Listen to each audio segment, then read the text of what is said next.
All right, welcome back, everyone, to another exciting episode of Mr. Hawkins' geometry class from his dining room. Today, we're just going to kind of summarize all the angles and circles that we've been looking at over the past several days. So no real new information today. First type of angle we looked at was a central angle. Remember, central angle is the same as the arc measure that it makes. So again, central angle and arc are the same. So again, if this is like 60 degrees, that means this is a 60-degree arc.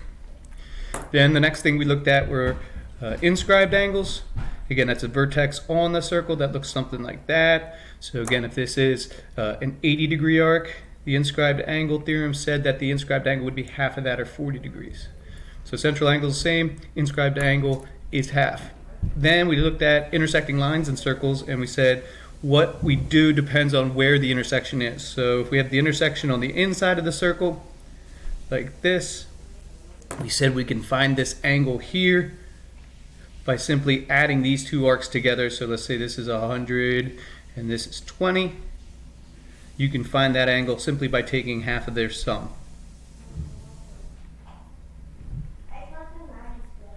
That was one, and then the intersection on the outside looked like this.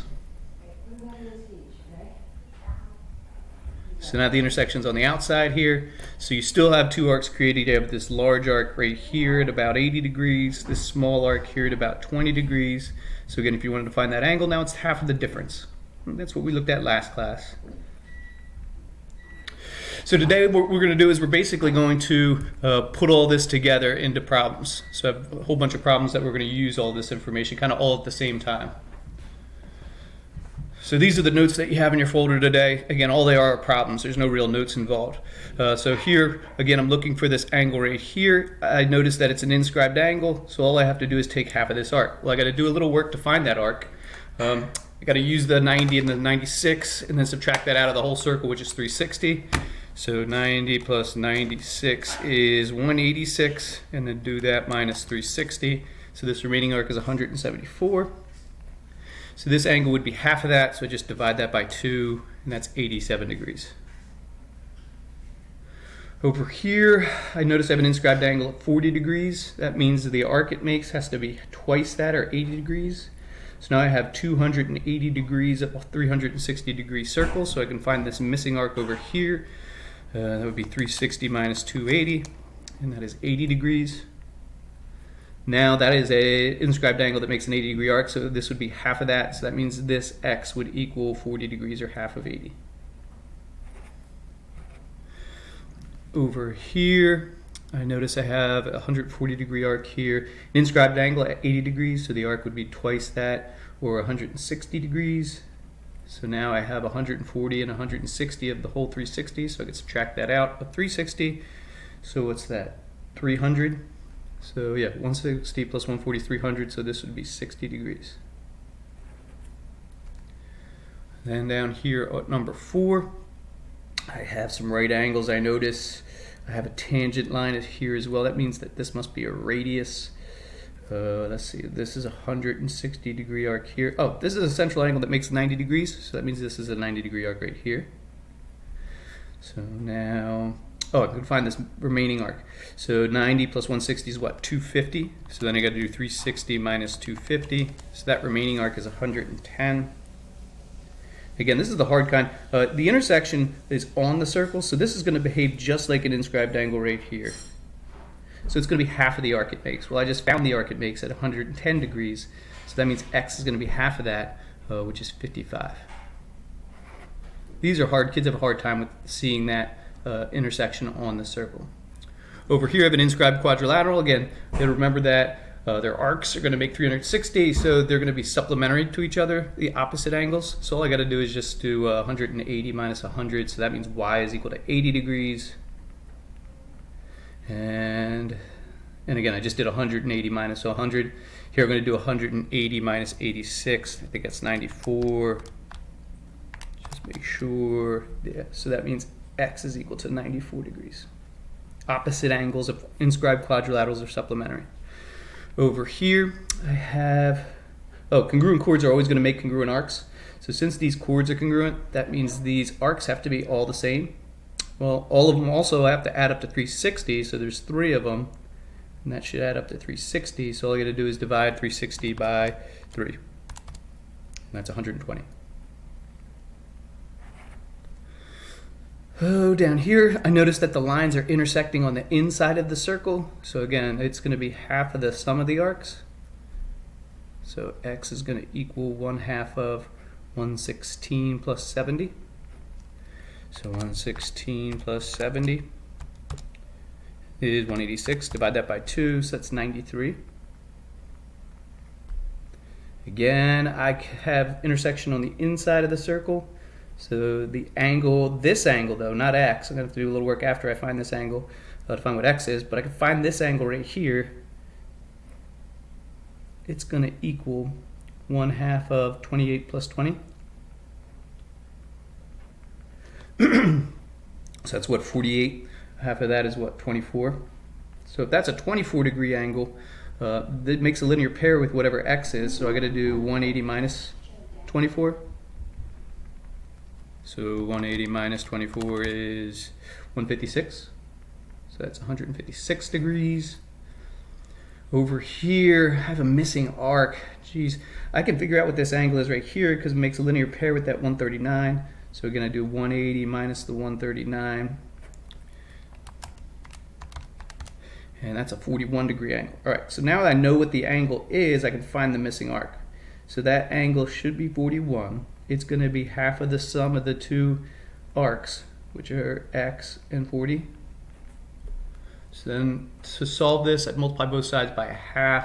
So that would be what? 82 is equal to, or I multiply by 2, sorry, not multiply by 1/2. And then I have x plus 40. So then I subtract 40 from both sides. So that means that missing angle or missing arc has to be 42. Way to write it. So that's how you do that one. Down here, I have intersection on the outside now. So now I'm going to have to say that angle is equal to 1/2 of the big arc 90 minus the little arc 20. So let's see, that's 70. Half of 70 is 35. This one where you use the whole circle, again, part of it is 240. That's just this arc right here. I can find this arc right here by doing 360 minus that. So I do 360 minus 240 to get that remaining arc, and that's at 120. So now I can find that angle. Its intersections on the outside, so it's going to be 1/2 of 240 minus 120. That's going to be 120. Half of that is what, 60 degrees? Over here, I have all the arcs except this arc right here, which is the big arc of the intersection for that angle. So I'm going to have to figure out what that is. So I got to subtract 120 and 165 out of 360. So 360 minus 185. That's 175. So this angle x is going to be 1/2 of the big arc that it makes, which is the 175. And then I'm going to subtract out the 65. So 175 minus 65 divided by 2, so that's 55. So that's how you do a problem like that. Here I have a whole bunch of angles going on right here. So first thing I notice, I have z is an inscribed angle that makes that 96-degree angle. So I can figure out what z is by just dividing 96 by 2. And that is 48. So we got that one right off the bat. Oh, I have the two arcs here and here. So the intersection's on the outside for x. So x I can figure out by doing 1/2 of the big arc 96 minus the little arc 24. So then I do 96 minus 24 divided by 2.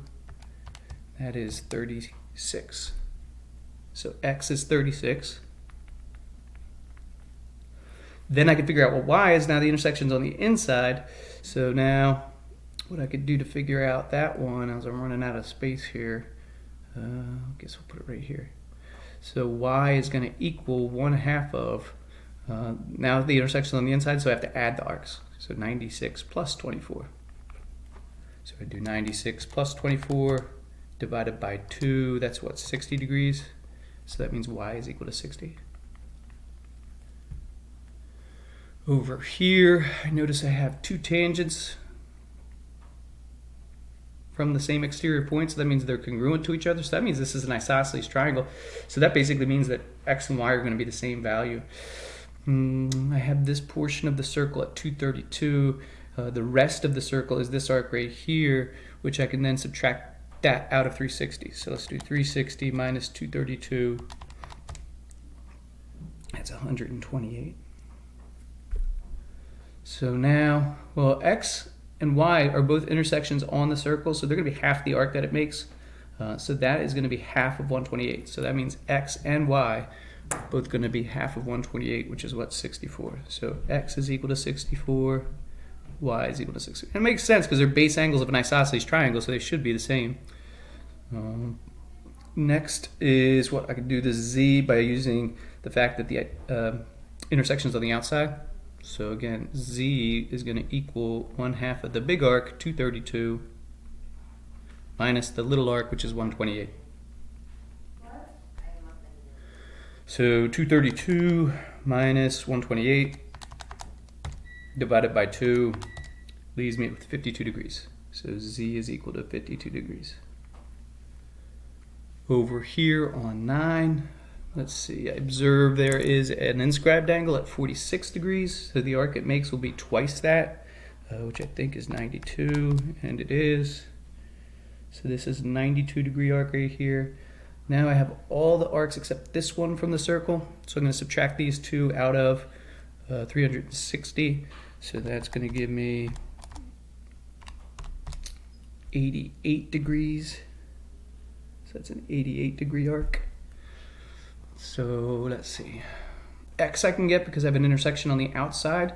It's going to be half the difference of the two arcs. So x is going to be 1/2 the difference of the two arcs. The one arc is 180 degrees. The other arc is 88. So that's how I would find x.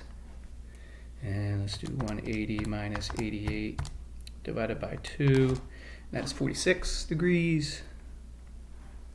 All right, next I'd probably find y. It's an inscribed angle. I can tell because the vertex is on the circle. It makes a 180 degree arc. That means it's got to be a right angle because it's got to be half 180 degrees. So y is going to be 90 degrees. Z is another inscribed angle, but it's making an 88 degree arc. So it's going to be half of 88, which is what, 44? So that's how I did those. Then one like number 1 down here. Again, I have the whole circle. This is kind of a hard one here because I don't have any of the arc measurements, but I do have the angle measurement, which is going to be useful. So what I'm going to do is I'm going to call this arc, we'll call the little arc that it makes here x. If that's x, that means the big arc is going to be the remainder of the circle, or 360 minus x. So now the angle, which I know is 55, is equal to 1/2 of, since the intersection's on the outside, the big arc, which is 360 minus x, minus that little arc, which is x. So now algebraically, I combine the negative x's to get negative 2x. So this would be 1/2 360 minus 2x. Well, geez, I could distribute that 1/2, or I could multiply by 2. I'll probably multiply by 2, get rid of the odd number. So it would be 360 minus 2x. So then I subtract 360. So I end up with what? I'll move the 2x over here and subtract the 110. So 2x would equal, is that 250? So that means that x is equal to 125, but that's not what they wanted to know. They wanted to know the big arc, which would be 360 minus that. So question mark would equal 360 minus 125, which is 235. So the question mark is equal to 235 degrees. So then on this one, you have an angle measurement, a missing arc, but you still plug it in the same thing.